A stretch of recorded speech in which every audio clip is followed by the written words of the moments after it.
I čao svima ljudi, evo nas u mome novome klipu gdje se nalazim, evo ovdje. Znači ja sam u svojoj sobi, vidite, gospoda radnog stola, ovo mi je od sestre stolica. Eto tu malo provodim vrijeme na mobitelu, ne znam šta da radim, pa evo odlučio snimit lagani klip. Pošto ću možda večeras izbacit, ali možda ga topio, pošto ne znam baš, ali baterija, evo tamo mi se tamo puni tablet iza stolice. Ne znam, stvarno.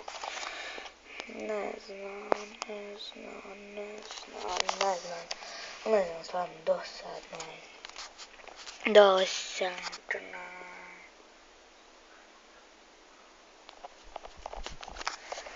FPS će vam padati, jebiti FPS.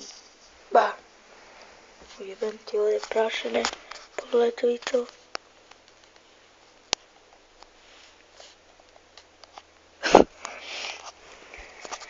Nego sutra škola, tako to. Ali nije popodne, tako da ćemo moći svašta snimit.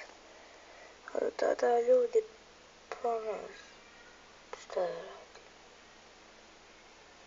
Ne znam.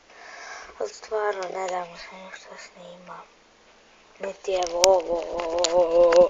Niti moju sobu ne želim ove pokazat. Lol.